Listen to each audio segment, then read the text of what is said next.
இவ்வளவு தோல்விகளை சந்திச்சதுக்கப்புறம் நீங்களாம் ஏன் இன்னும் நாம் தமிழர் கட்சி பின்னாடி போகிறீங்க? சீமானெல்லாம் ஒரு தலைவரே கிடையாது, அவரெல்லாம் ஒரு ஆளா அப்படின்னு எங்கள் முன்னாடி நிறைய பேர் பேசியிருக்காங்க. எங்களெல்லாம் ஏன் நீங்கள் அந்த கட்சியில் பயணிக்கிறீங்கன்னு கூட கேட்டிருக்காங்க. அதுக்கு ஒரே ஒரு விஷயந்தான், இயற்கை வளம். தமிழ்நாட்டில் எங்கெங்கெல்லாம் மலைகள் இருக்கோ மணல் இருக்கோ அதையெல்லாம் காப்பாற்றுவோம், அதை அழிக்க விட மாட்டோம் அப்படிங்கிறதையோட அந்த கட்சியில் நாங்கள் பயணிச்சிட்ருக்கோம். ஏன்னா இந்த மலைகளுடைய இந்த மலைகளெல்லாம் நீங்கள் அழிச்சிட்டிங்கன்னா மனிதன் உயிர் வாழவே முடியாது, மழையே பொழியாது. அதுக்கப்புறம் விவசாயம் பண்ண முடியும். இப்போவே விவசாயம் பண்ண முடியல, சுத்தமாக விவசாயமே இல்லாமல் போகுது. இன்றைக்கி நம்ம தானியங்களை பல மாநிலங்கள்லேருந்து நீங்கள் இறக்குமதி பண்ணுறீங்க, இது இன்னும் அதிகமாகிடும். உணவு பஞ்சம் கண்டிப்பாக தமிழகத்தில் வந்துடும். அப்போ இந்த இயற்கை வளங்களை கொள்ளையடித்து வெளி மாநிலங்களுக்கு விற்றுட்டு அந்த மலையளவு சொத்து சேர்த்து வச்சுருக்கிறவங்கெல்லாம் வெளிநாடுகளில் குடிபெயர்ந்துருவாங்க.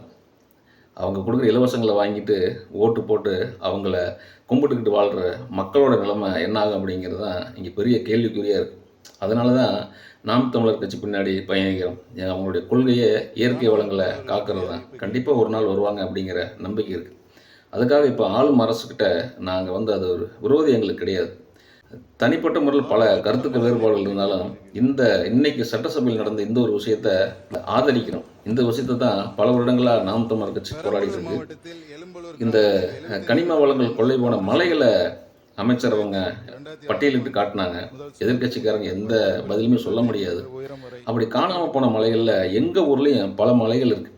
மெயின் ரோட்டில் நீங்கள் போனீங்கன்னா முன்னாடி மலை தெரியும், ஆனால் சுற்றி பின்னாடி போனீங்கன்னா மலையே இருக்காது. அவ்வளவையும் வெட்டி விற்றுட்டாங்க. இன்னும் பல மலைகள் காணாமல் போகக்கூடிய சூழ்நிலைகள் உருவாகிட்டு இருக்கு. அதற்குள்ளே இந்த தாவேக அரசு நீங்கள் சொன்ன மாதிரி இந்த இயற்கை வளங்களை காப்பாற்றுங்க, இந்த வெறும் சட்டசபையில் மட்டும் பேசுன மாட்டாகாது. இப்போவும் லாரிகளெல்லாம் வரிசையாக போய்கிட்டு இருக்கிற வீடியோலாம் பார்த்துக்கிட்டு இருக்கிறோம். எதிர்கட்சிகள் பண்ண வேலையை தயவு செஞ்சு நீங்கள் பண்ணாதீங்க. இந்த இயற்கை வளங்களை காக்கிறதுக்கான பெரும் முயற்சிகள் எடுக்கணும். அப்போ தான் இங்கே மனிதன் வாழ்வதற்கான ஒரு வாழ்வாதாரம் இங்கே தமிழகத்தில் உருவாகும். சட்டசபையில் நீயா நானா அப்படிங்கிற போட்டிகளெல்லாம் விட்டுட்டு உண்மையிலேயே இந்த மாதிரியான ஒரு ஆக்கப்பூர்வமான விஷயங்களை நீங்கள் எடுத்து மக்களுக்கு காட்டுங்க. ஏன்னா ஆளுங்கட்சியாக இருந்து இப்போ எதிர்கட்சியாக இருக்கிற திராவிட கட்சிகள் என்னென்னலாம் ஊழல் பண்ணியிருக்காங்க, எப்படியெல்லாம் மக்கள் பணத்தை கொள்ளையடிச்சிருக்கிறாங்க அப்படிங்கிறத நீங்கள் பட்டியலிட்டு காட்டுங்க. இது வெறும் சட்டசபை பேச்சை மட்டுமே முடிஞ்சிடாமல் எதற்காக நீங்கள் ஆட்சிக்கு வந்தீங்க, என்ன மாற்றத்தை கொண்டு வரணும்னு விரும்புனீங்க அப்படிங்கிறத நீங்கள் உடனடியாக செஞ்சீங்கன்னா உண்மையிலேயே மக்கள் உங்களை பாராட்டுவாங்க. அதில் எந்த மாற்று கருத்துமே கிடையாது. ஆனால் செய்கின்ற அத்தனை செயல்களும் மக்களுக்கானவையாகவே இருக்க வேண்டுமே தவிர தங்களுடைய மக்களுக்காக இருக்கக்கூடாது.